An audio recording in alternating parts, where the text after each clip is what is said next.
Cuando mi esposo murió, su jefe millonario me llamó. Señora, encontré algo. Venga a mi oficina ahora mismo. No le diga nada a su hijo ni a su nuera. Podría estar en peligro.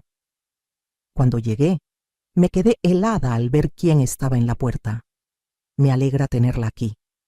Siga mi historia hasta el final y comente desde qué ciudad me está viendo. Así podré ver hasta dónde ha viajado mi historia. Nunca pensé que después de 42 años de matrimonio me sentiría como una extraña en mi propia vida. Pero ahí estaba, sentada en el primer banco del funeral de Rafael, mientras mi hijo Diego y mi nuera Camila manejaban cada decisión como si yo no existiera. Mamá, solo deja esto en nuestras manos. Tú solo preocúpate por mantenerte tranquila, me había dicho Diego esa mañana con esa voz condescendiente que había desarrollado en los últimos años. Camila asintió a su lado con esa sonrisa falsa que había llegado a conocer demasiado bien. Me quedé callada porque no tenía fuerzas para pelear. Rafael había muerto de un infarto 3 días antes, tan repentinamente que todavía no podía procesarlo por completo.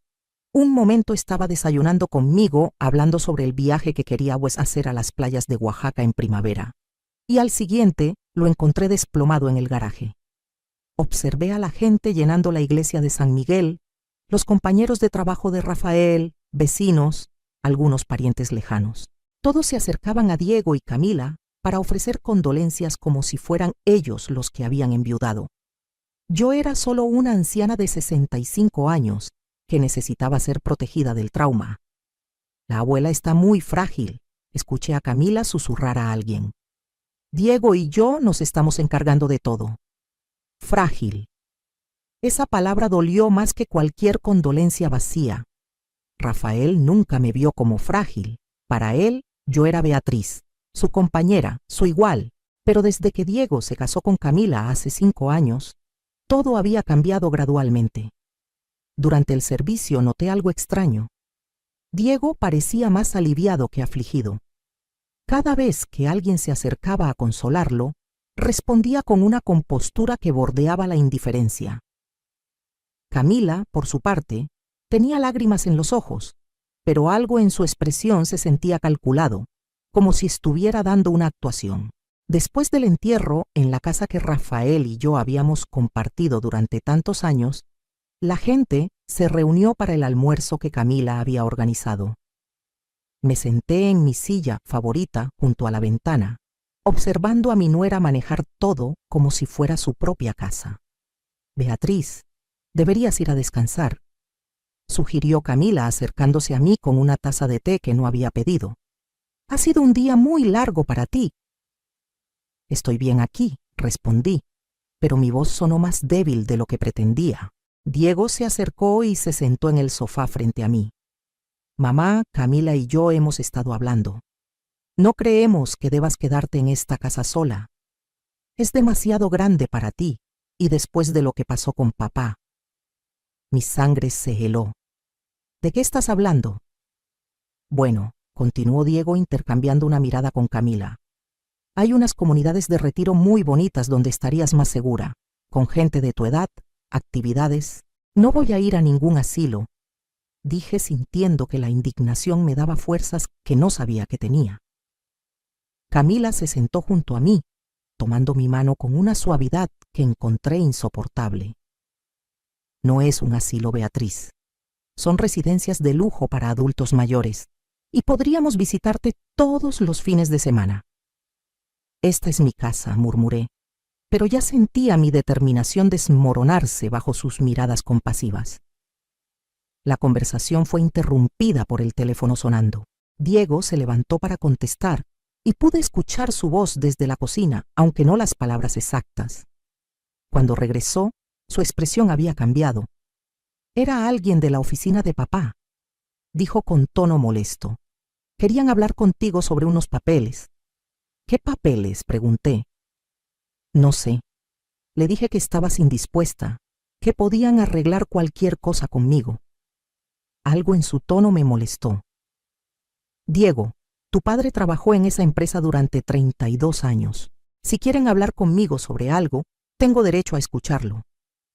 Mamá, No te preocupes por esas cosas. Nosotros nos encargaremos de todos los papeles y asuntos legales. Esa noche, después de que todos se fueron y Diego y Camila finalmente me dejaron sola, me senté en la cama que había compartido con Rafael durante tantos años.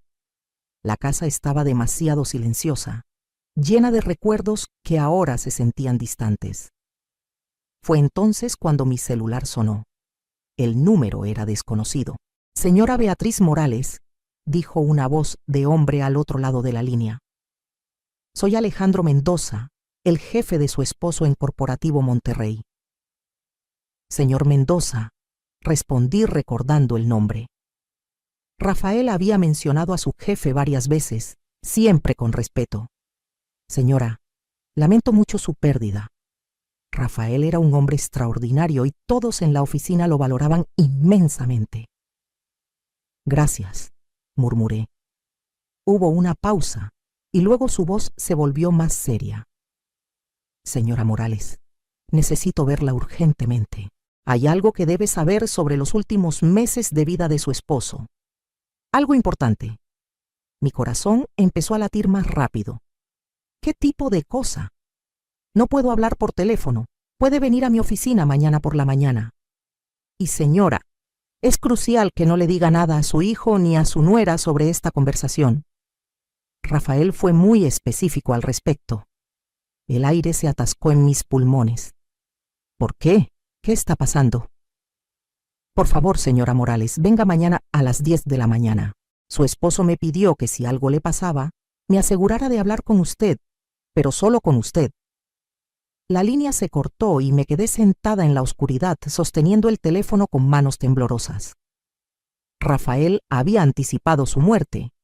Había dejado instrucciones específicas, y por alguna razón esas instrucciones incluían mantener a Diego y Camila al margen. Por primera vez desde su muerte, sentí como si mi esposo me estuviera hablando desde algún lugar lejano, diciéndome que prestara atención, que este no era el momento de ser frágil.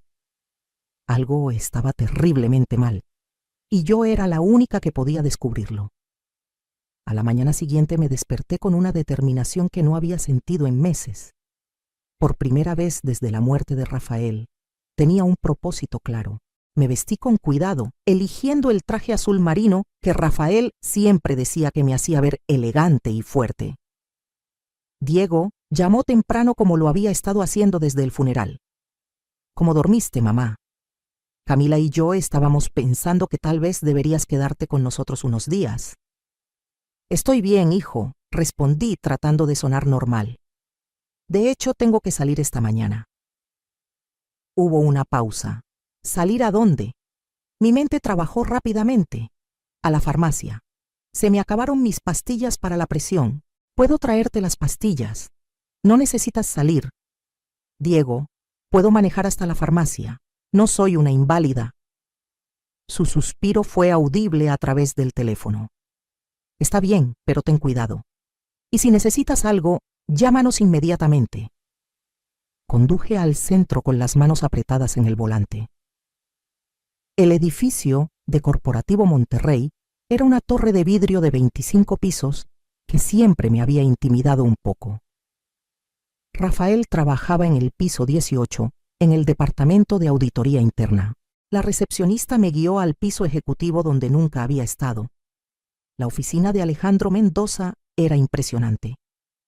Ventanas del piso al techo con vista a toda la ciudad de Monterrey, muebles de caoba y una sensación de poder que impregnaba el aire. Alejandro Mendoza era un hombre de unos 58 años, con cabello gris perfectamente peinado y un traje que probablemente costaba más que mi renta mensual.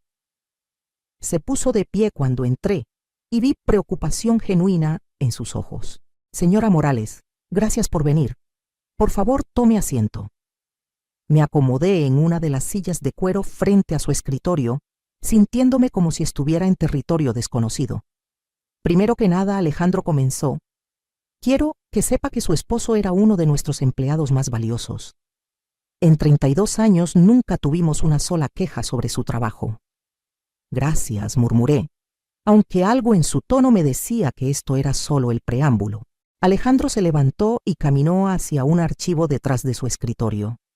Sacó una carpeta gruesa y la colocó frente a mí. Señora Morales, durante los últimos 8 meses de su vida, Rafael vino a verme varias veces con preocupaciones muy específicas. Abrió la carpeta, revelando páginas y páginas de documentos, notas escritas a mano en la familiar letra de Rafael y lo que parecían fotografías de otros documentos.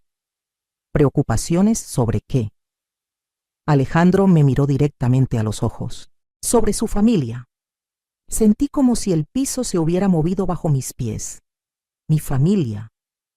Rafael creía que su hijo y su nuera estaban tratando de manipularlo para hacer cambios significativos en su testamento y en sus cuentas bancarias. Las palabras no tenían sentido inmediato. Eso es imposible. Diego nunca. Señora Morales, interrumpió gentilmente, ¿sabía usted que en los últimos 9 meses Rafael recibió múltiples visitas de su hijo y su nuera? A menudo cuando usted no estaba en casa. Ellos le sugirieron repetidamente que sería mejor para usted si él organizaba las cosas de manera que si algo le pasaba a él, Diego tuviera poder legal inmediato sobre todas las decisiones financieras y médicas relacionadas con usted. Sacudí la cabeza, pero algo frío se instaló en mi estómago. Eso no puede ser verdad, susurré. Alejandro abrió una de las páginas y la giró hacia mí. Era una fotocopia de un documento legal parcialmente completado. Reconocí la firma de Rafael en la parte inferior, pero estaba tachada. Rafael me trajo esto hace 4 meses. Dijo que Diego lo había presionado para firmarlo, diciéndole que era lo mejor para la familia y que la protegería a usted de tener que tomar decisiones difíciles si él se iba. Leí las primeras líneas del documento. Era una transferencia de poder notarial que le habría dado a Diego control total sobre todas nuestras finanzas y decisiones médicas relacionadas conmigo si Rafael moría o quedaba incapacitado.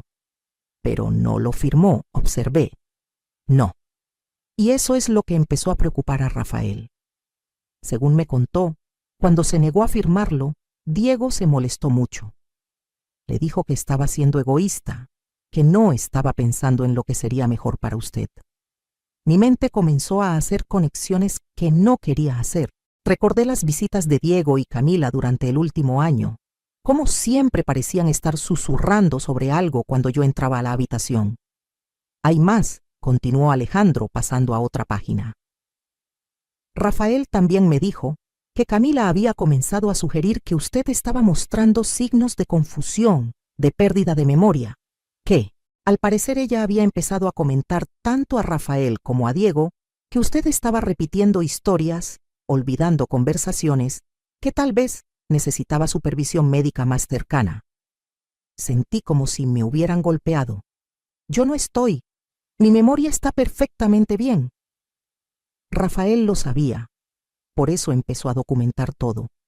Cada conversación, cada sugerencia, cada presión que sentía de parte de ellos.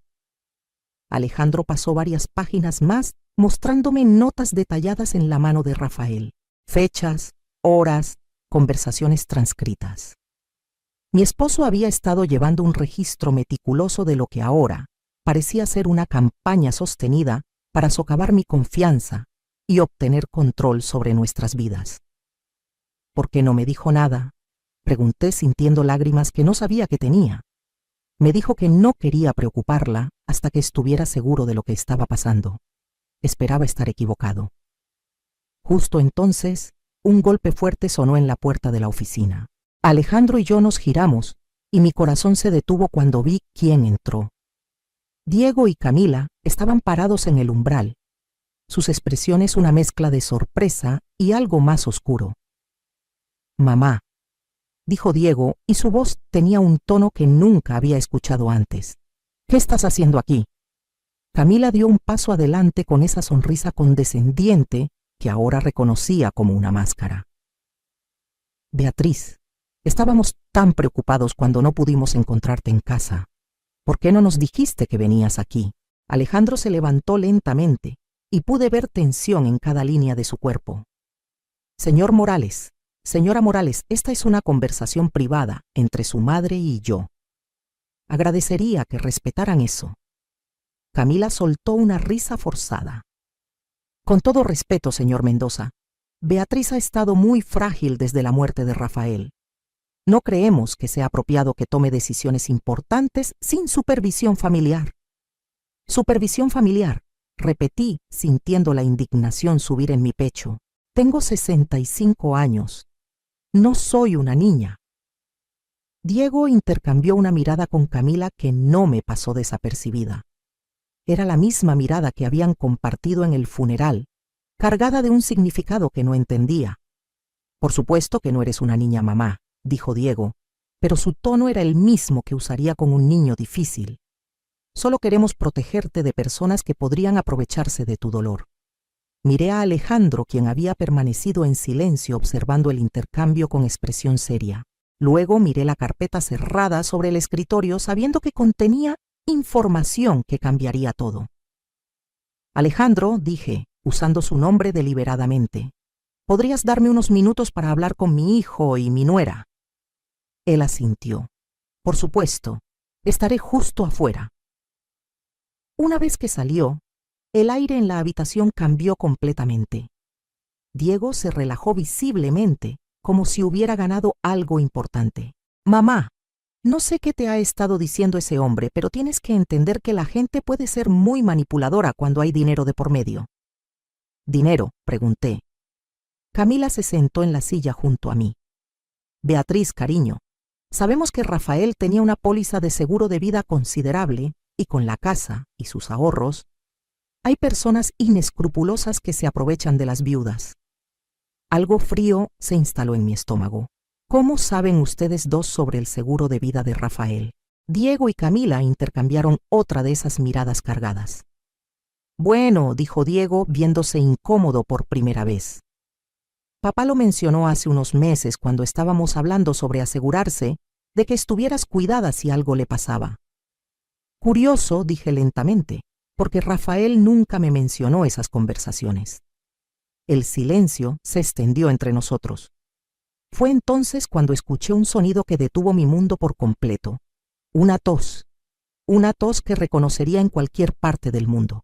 Los tres nos giramos hacia la puerta del baño privado, conectado a la oficina de Alejandro.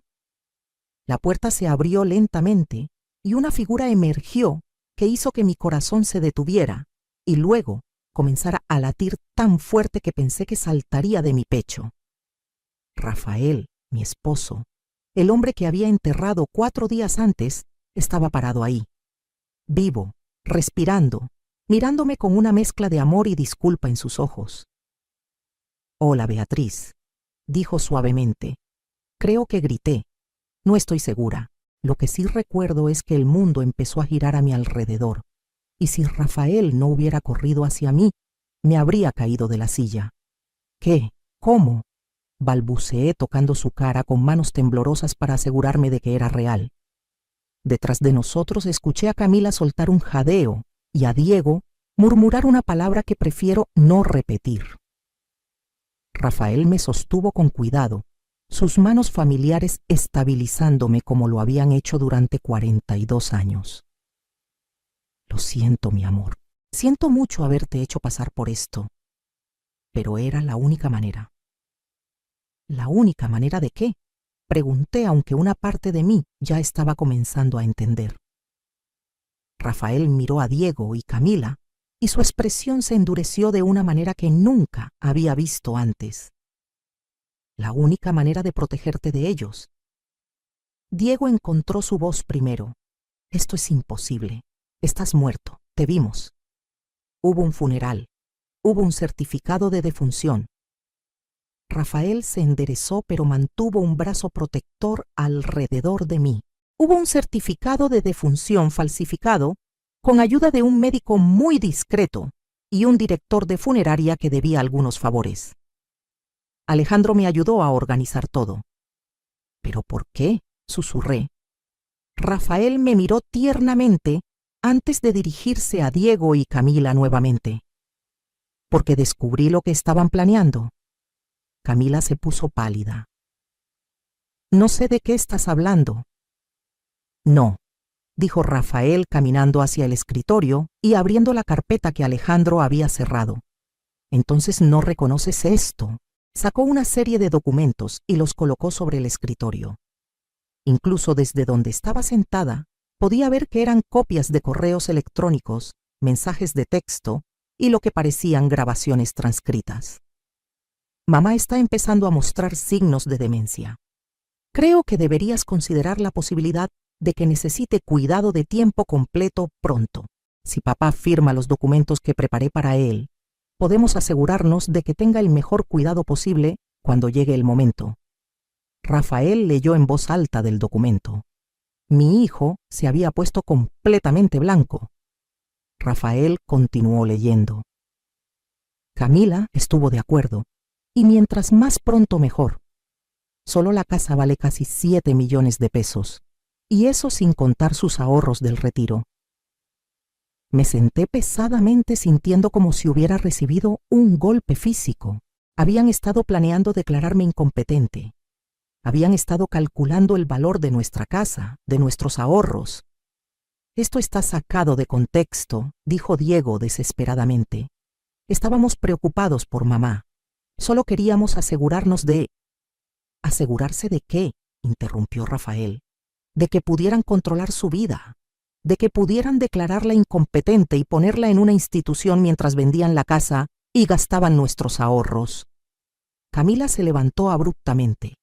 Esto es ridículo, Rafael. Falsificar tu propia muerte es un crimen. Hay certificados falsos, documentos fraudulentos. Vas a enfrentar consecuencias. Tienes razón, dijo Rafael con calma. Estoy dispuesto a enfrentar las consecuencias, pero primero quería que Beatriz supiera la verdad sobre lo que ustedes dos han estado planeando. Se acercó a mí y tomó mis manos. Mi amor, durante los últimos 9 meses ellos han estado visitándome regularmente cuando tú no estás. Al principio pensé que era porque se preocupaban por nosotros, pero gradualmente me di cuenta de que cada conversación estaba diseñada para convencerme de que estabas perdiendo capacidad mental, que necesitabas supervisión, que sería egoísta de mi parte no hacer arreglos legales para protegerte. Miré a Diego, mi hijo, el bebé que había cargado en mis brazos, a quien había consolado durante pesadillas, a quien había amado incondicionalmente durante 33 años. ¿Es verdad?, le pregunté. Por un momento vi algo en sus ojos que podría haber sido vergüenza, pero luego se endureció. Mamá, no entiendes las presiones financieras que enfrentamos. Camila y yo tenemos deudas, obligaciones. Entonces era verdad, murmuré. Rafael apretó mis manos. Cuando me di cuenta de lo que estaba pasando, contraté a un investigador privado. Descubrimos que Diego tiene deudas de juego de más de 200,000 pesos y Camila ha estado usando tarjetas de crédito a tu nombre sin tu conocimiento. El mundo se tambaleó a mi alrededor una vez más. Tarjetas de crédito a mi nombre. 4 tarjetas diferentes, dijo Rafael suavemente, con una deuda total de más de 15,000 pesos. Camila finalmente explotó. Esto es suficiente, Rafael. No sé qué tipo de juego enfermo estás jugando, pero esto termina ahora. Beatriz, vámonos. Claramente tu esposo ha perdido la cabeza. Pero no me moví. Por primera vez en meses, tal vez años, todo tenía sentido. Las visitas constantes, la preocupación exagerada por mi bienestar, las sugerencias sobre mi memoria, la prisa por hacerme tomar decisiones sobre mi futuro inmediatamente después del funeral. No habían estado cuidándome. Habían estado preparándome para ser sacrificada. No voy a ninguna parte, finalmente dije. Mi voz era más fuerte de lo que había sonado en mucho tiempo. Pero creo que ustedes dos deberían irse. Ahora me gustaría que interactuaran conmigo. Si han pasado por una situación donde sintieron que alguien cercano los traicionaba, compartan en los comentarios qué fue lo que más les dolió. Sus historias me ayudan a saber que no estoy sola en esto. Y si están disfrutando este relato, por favor suscríbanse al canal. Estas historias necesitan ser contadas. La expresión en el rostro de Diego cambió a algo que nunca había visto antes. Ya no era mi hijo preocupado. Era un extraño que acababa de perder algo que había estado contando como suyo. Rafael me ayudó a sentarme en el sofá de la oficina, mientras Alejandro regresaba con una botella de agua y una expresión grave. Diego y Camila permanecieron de pie cerca de la puerta como animales acorralados, decidiendo si huir o atacar. Beatriz, dijo Rafael suavemente arrodillándose frente a mí. Hay más que necesitas saber. Mi mente todavía estaba luchando por procesar que mi esposo estaba vivo, que había falsificado su muerte, que mi hijo y mi nuera habían estado planeando robarme todo durante meses. Pero algo en la expresión de Rafael me dijo que lo peor aún estaba por venir. Más, murmuré. Alejandro abrió otra sección de la carpeta y sacó lo que parecían ser una serie de fotografías. Las colocó sobre la mesa de centro frente a nosotros. Estas fotos fueron tomadas por el investigador privado durante las últimas 7 semanas, explicó Rafael. Recogí las fotografías con manos temblorosas. La primera mostraba a Diego entrando en lo que parecía un casino. La segunda lo mostraba en una mesa de póker, apostando fichas que representaban cantidades de dinero que no podía imaginar. La tercera mostraba a Camila en una joyería cara, probándose un collar que costaba más que el pago de nuestra hipoteca. Diego, dijo Rafael con voz fría como el hielo, ¿quieres explicarle a tu madre cómo pudiste apostar 35,000 pesos en una sola noche cuando me dijiste que necesitabas ayuda para pagar la hipoteca? Mi hijo no respondió, pero pude ver cómo apretaba las mandíbulas. Rafael continuó. O tal vez Camila puede explicar cómo pudo comprar un collar de 60,000 pesos la semana pasada, cuando supuestamente están luchando por llegar a fin de mes. Camila finalmente habló, su voz ahora despojada de toda la falsa dulzura que había estado usando conmigo. Rafael, no sabes de qué estás hablando. Ese collar era una imitación de Cartier, preguntó Alejandro sacando un recibo de la carpeta. Porque tenemos el recibo aquí, pagado con una tarjeta de crédito a nombre de Beatriz Morales. Sentí como si me hubieran abofeteado. Usaste mi nombre para comprar joyas. Beatriz, dijo Camila, y por primera vez su máscara se agrietó completamente. Tú no entiendes. Diego y yo estamos bajo tanta presión. Sus deudas, nuestros gastos. Solo necesitábamos un poco de ayuda temporal. Temporal, repetí. ¿Cuánto tiempo llevan robándome? Rafael sacó otro documento. Según nuestro investigador, las transacciones fraudulentas comenzaron hace 2 años. Han usado tu información para abrir 4 tarjetas de crédito. Han hecho retiros no autorizados de tu cuenta de ahorros por un total de más de 20,000 pesos. Y han estado interceptando tu correspondencia bancaria para que no te dieras cuenta. Interceptando mi correspondencia. ¿Recuerdas cuando Camila se ofreció a ayudarte con el correo hace unos meses?, preguntó Rafael. Cuando dijo que sería más fácil si ella se encargaba de organizar todas tus cuentas y documentos importantes. El recuerdo me golpeó como un rayo. Camila había sido tan dulce, tan servicial. Beatriz, cariño, sé que estas cosas financieras pueden ser confusas. ¿Por qué no me dejas encargarme de organizar todo para ti? Rafael tiene tanto trabajo y tú ya tienes suficientes preocupaciones. Pero eso no es lo peor, continuó Rafael, su expresión volviéndose aún más sombría. ¿Qué podría ser peor que esto?, pregunté. Rafael miró a Diego directamente a los ojos. Cuéntale a tu madre sobre el plan para el asilo de ancianos. Diego se puso completamente pálido. No sé de qué estás hablando. No, dijo Alejandro, sacando una pequeña grabadora de voz de su escritorio. Porque tenemos esto.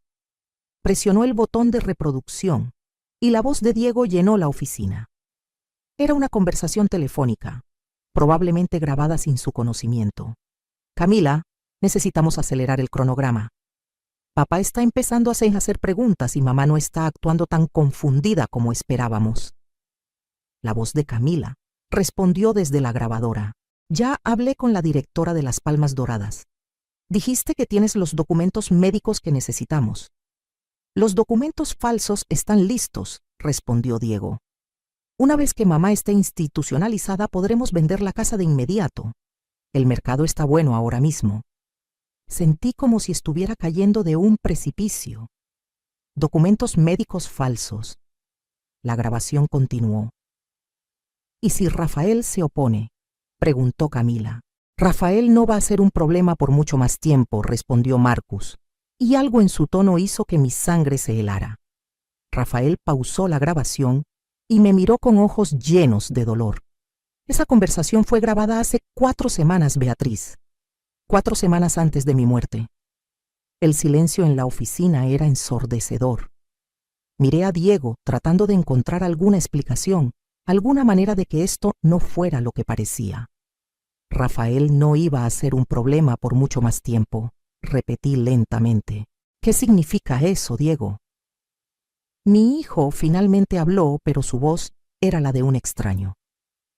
Mamá, estás malinterpretando todo. Solo estábamos preocupados por papá. Su presión arterial había estado alta. Había estado muy estresado. ¿Estás diciendo que solo estabas esperando que yo muriera naturalmente?, preguntó Rafael poniéndose de pie. Camila dio un paso adelante, todo pretexto abandonado. Rafael, no seas dramático. Solo estábamos siendo realistas sobre el futuro. Beatriz va a necesitar cuidado eventualmente, y es mejor planear con anticipación. Planear con anticipación, repetí, o acelerar el proceso. Alejandro sacó otro documento de la carpeta. Beatriz, esto puede ser lo más difícil de escuchar. Era un informe médico. Leí las primeras líneas con creciente horror. La paciente muestra signos claros de demencia temprana, episodios de confusión, pérdida de memoria a corto plazo, desorientación. Se recomienda evaluación para cuidado de tiempo completo. Esto es mentira, dije. Mi voz apenas era un susurro. Nunca he visto a este médico. Doctor Héctor Salinas. No reconozco este nombre. Es el médico de Camila, dijo Rafael. Alguien que estuvo dispuesto a firmar un diagnóstico falso a cambio de 15,000 pesos. Miré a Camila, la mujer a quien había llamado hija durante 5 años. Pagaste a un médico para que dijera que tengo demencia. Beatriz, dijo Camila, y por primera vez pude ver pánico real en sus ojos.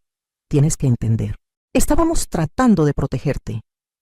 ¿Protegerme de qué?, grité sorprendida por la fuerza de mi propia voz. De ti misma, gritó Diego de vuelta. Mamá, eres vieja. Tu mente no es lo que solía ser. Camila y yo podemos ver cosas que tú no puedes ver. Rafael se interpuso entre Diego y yo. Beatriz no tiene ningún problema mental. El único problema es que ustedes han estado manipulando psicológicamente a una mujer de 65 años durante más de 1 año, haciéndola dudar de su propia realidad para poder robar su dinero y su casa. ¿Manipulación psicológica qué?, pregunté.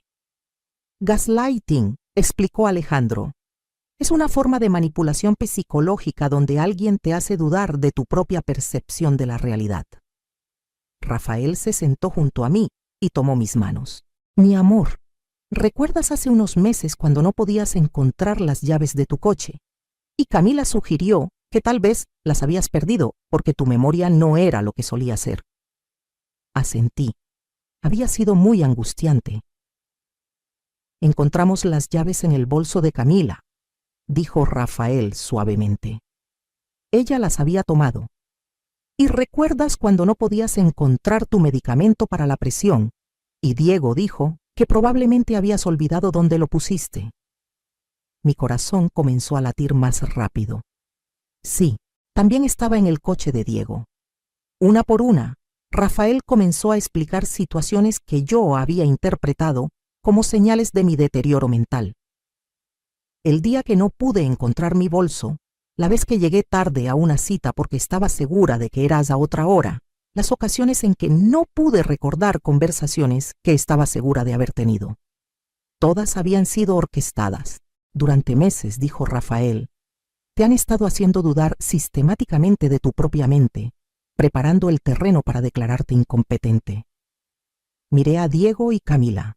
estas dos personas que había amado y en quienes había confiado. ¿Por qué?, susurré. Somos familia. Camila se rió, un sonido amargo que nunca había escuchado de ella. Familia Beatriz, tú y Rafael han sido un obstáculo para nosotros desde el día en que nos casamos, sentados en esta enorme casa, acumulando dinero que nunca usan mientras Diego y yo luchamos cada mes.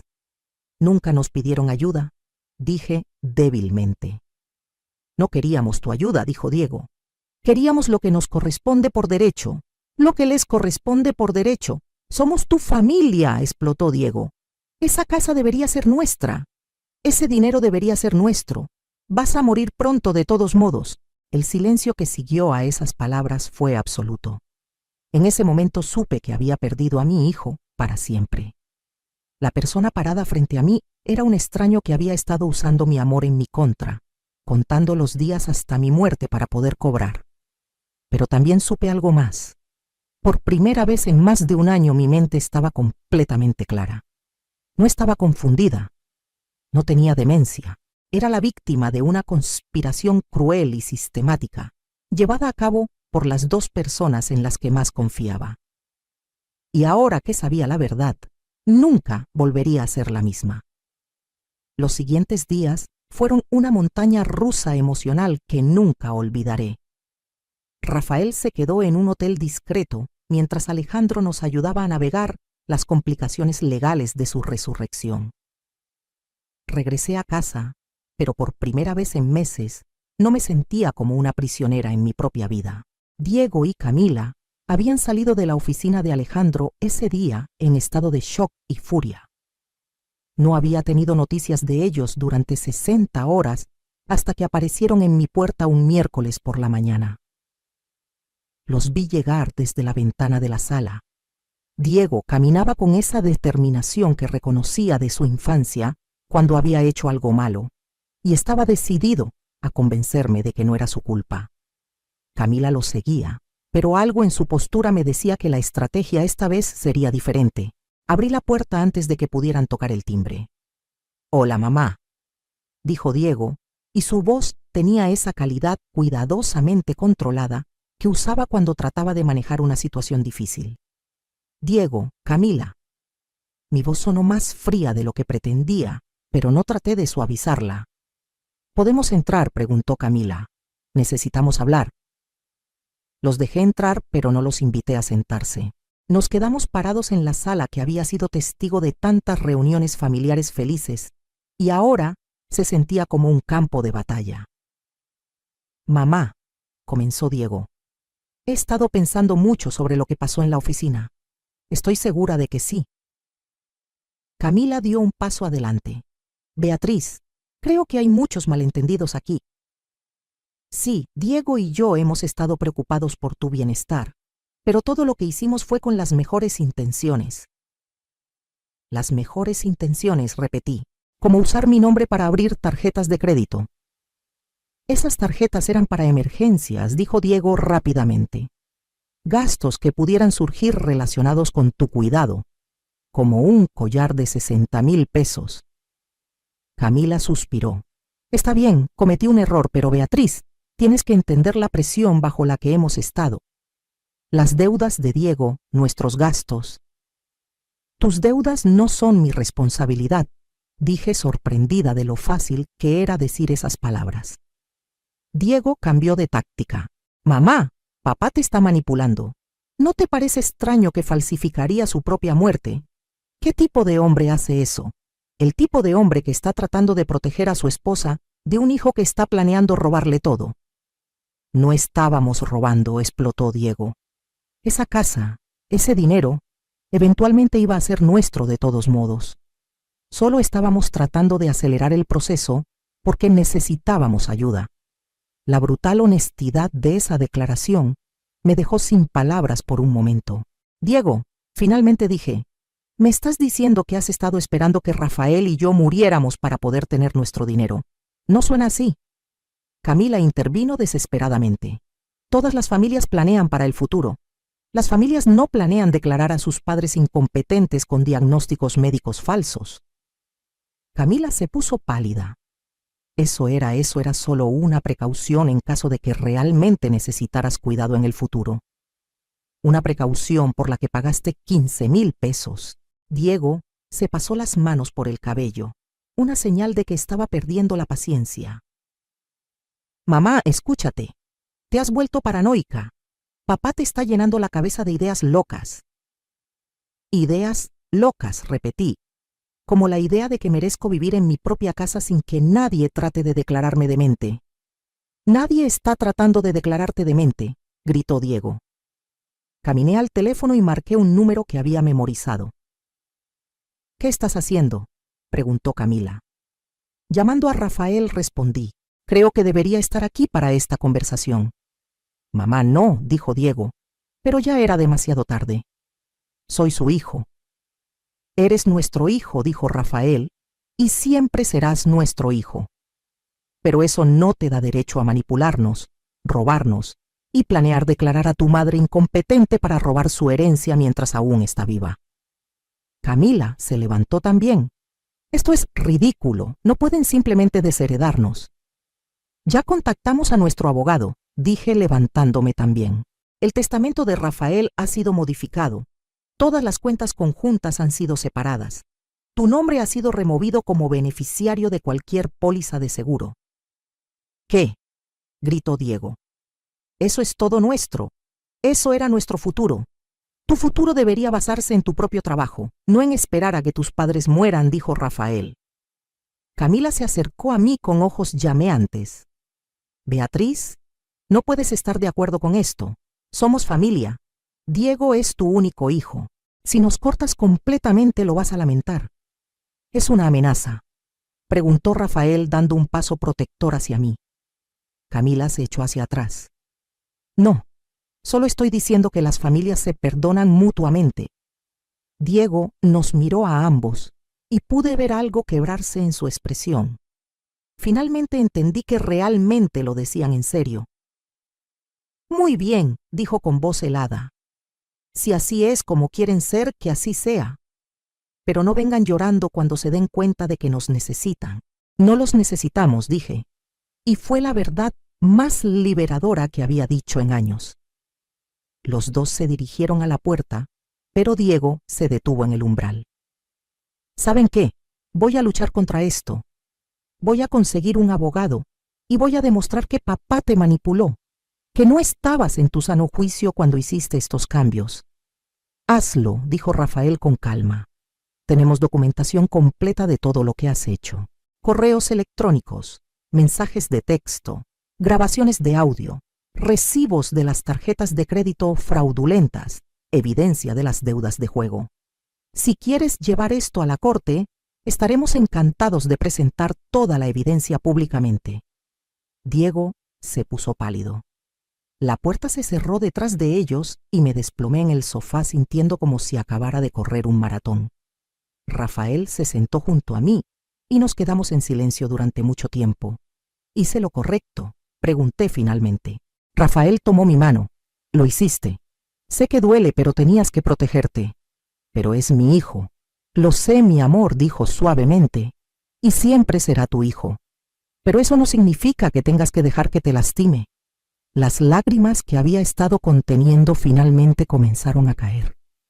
Rafael me sostuvo mientras lloraba por la pérdida de la relación que pensé que tenía con Diego, por la traición que nunca vi venir, por los años de manipulación que había soportado sin saberlo. Los siguientes meses fueron difíciles, pero también transformadores. Rafael enfrentó algunas consecuencias legales por falsificar su muerte, multas y servicio comunitario. Pero el juez fue comprensivo dado las circunstancias. Diego y Camila intentaron demandar por su parte de la herencia, pero cuando nuestro abogado presentó toda la evidencia de fraude, manipulación y las tarjetas de crédito falsas, retiraron rápidamente la demanda.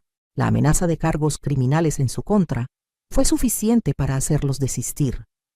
Vendimos la casa grande que había sido el objeto de tanta codicia. No porque tuviéramos que hacerlo, sino porque queríamos un nuevo comienzo.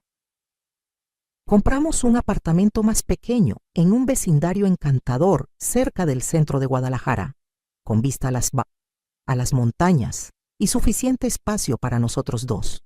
Con el dinero sobrante de la venta, establecimos un fondo fiduciario para organizaciones que ayudan a víctimas de abuso financiero de ancianos.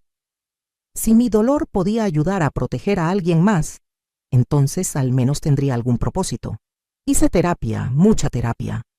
Necesitaba procesar no solo la traición, sino también el año de gaslighting que había soportado. Aprendí que no estaba loca, que mi memoria estaba bien, que mis instintos habían estado tratando de advertirme todo el tiempo, pero yo los había ignorado porque confiaba en mi familia. La terapeuta me ayudó a entender que el amor no significa permitir que las personas te lastimen, que los límites saludables son actos de amor propio, no de egoísmo. Rafael y yo renovamos nuestros votos en una ceremonia pequeña e íntima, con solo Alejandro y su esposa como testigos. No fue grandioso ni elaborado, pero fue real y honesto de una manera que nuestro matrimonio original no había sido, porque ahora habíamos atravesado el fuego juntos y salido del otro lado. A veces me pregunto sobre Diego. Escuché a través de conocidos mutuos que él y Camila se divorciaron 6 meses después del escándalo. Aparentemente, cuando el dinero que esperaban no se materializó, su relación se desmoronó.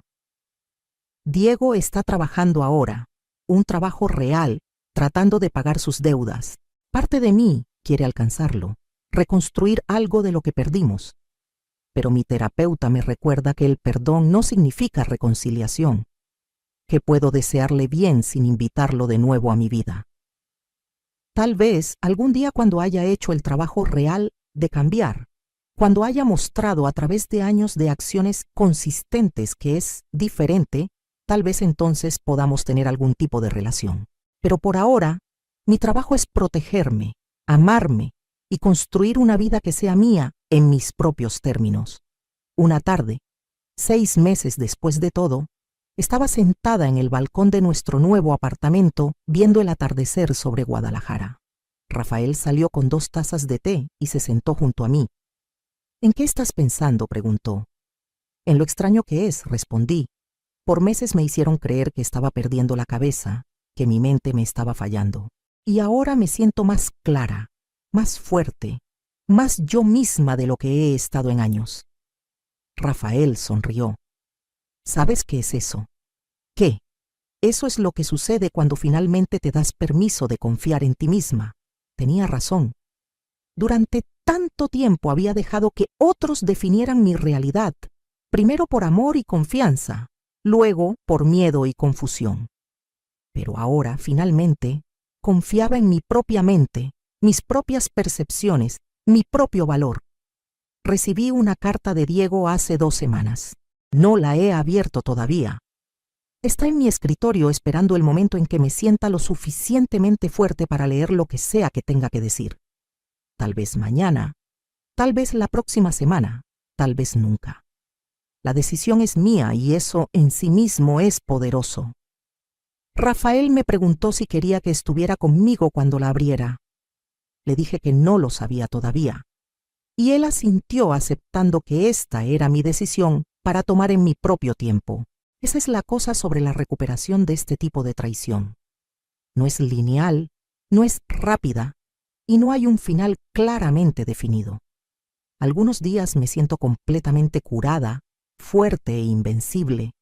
Otros días veo a una madre con su hijo adulto en el supermercado riéndose juntos, y tengo que salir antes de que alguien vea mis lágrimas. Pero cada día soy un poco más yo misma. Cada día confío un poco más en mi propio juicio. Cada día construyo una vida que es genuinamente mía, no dictada por las expectativas de otros o por el miedo de decepcionar a la gente que amo. Si alguien que está escuchando esto está pasando por algo similar, si alguien que amas te está haciendo dudar de tu propia realidad, si las personas más cercanas a ti parecen estar más interesadas en tu dinero que en tu bienestar, por favor, escucha esto. Confía en tus instintos. Si algo se siente mal, probablemente lo es. No eres paranoico, no eres egoísta y no estás loco. Mereces ser tratado con respeto y dignidad sin importar tu edad. Mereces vivir en tu propia casa, manejar tu propio dinero y tomar tus propias decisiones mientras seas capaz de hacerlo. Y si la gente que se supone que te ama está tratando de quitarte esas cosas, entonces no es amor lo que sienten, es codicia disfrazada de preocupación. Hoy, mientras el sol se pone sobre la ciudad que ahora llamo hogar, me siento agradecida. Agradecida por un esposo que me amó lo suficiente como para falsificar su propia muerte para protegerme. Agradecida por un jefe que se arriesgó a ayudarnos. Agradecida por los terapeutas, abogados y amigos que me ayudaron a recuperar mi vida. Y tal vez, más importante, agradecida por la fortaleza que no sabía que tenía, la fortaleza que me permitió decir no, establecer límites y elegirme a mí misma, incluso cuando significó perder a mi hijo. A los 65 años estoy comenzando una nueva vida. Una vida definida no por lo que perdí, sino por lo que gané: claridad, autonomía, paz y la profunda certeza de que merezco todas estas cosas. Si mi historia puede ayudar, aunque sea a una persona, a reconocer las señales de manipulación financiera o abuso emocional, si puede dar, aunque sea a una persona, el coraje de defenderse y protegerse, entonces cada momento doloroso habrá valido la pena. Porque al final no se trata solo de dinero o casas o herencias. Se trata de dignidad, respeto y el derecho fundamental de cada persona a vivir su vida sin ser explotada por aquellos en quienes más confía. Y ese es un derecho por el que siempre vale la pena luchar sin importar cuánto cueste. Antes de despedirme, quiero invitarlos a que se unan a esta comunidad.